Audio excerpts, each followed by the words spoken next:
FM, la chronique du jour. La chronique économique sur l'accord de pêche qui lie le Sénégal à l'Union européenne. Il contient beaucoup de faiblesses, mais c'est mieux que le statu quo qui prévalait jusque-là. Makumba Bey.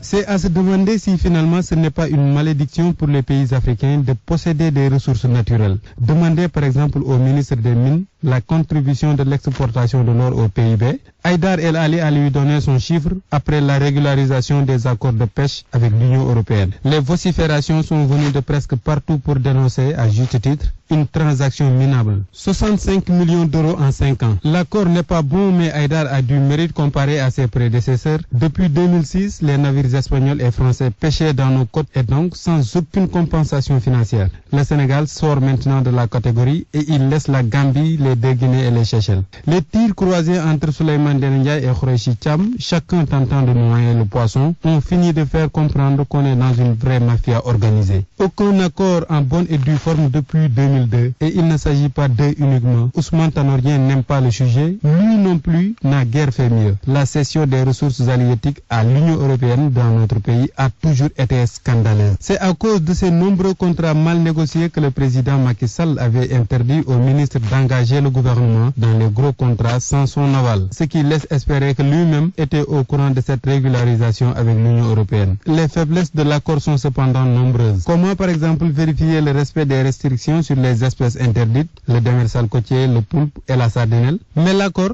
pêche surtout au plan financier. Quand le Sénégal amasse 75 millions d'euros en 5 ans, la Mauritanie encaisse 70 millions d'euros par an, le Maroc 30 millions d'euros. Dans une économie faible et morose supportée par le secteur primaire avec une production agricole en deçà des attentes, les ressources halieutiques devaient être au moins optimisées, puisque rien ne marche à vive allure. Dans une récente interview, j'ai demandé au ministre Haïdar si cet accord n'était pas un pis-aller. Il m'a répondu que c'était un très bon accord. Espérons qu'il se trompe de bonne foi, mais ce n'est guère rassurant.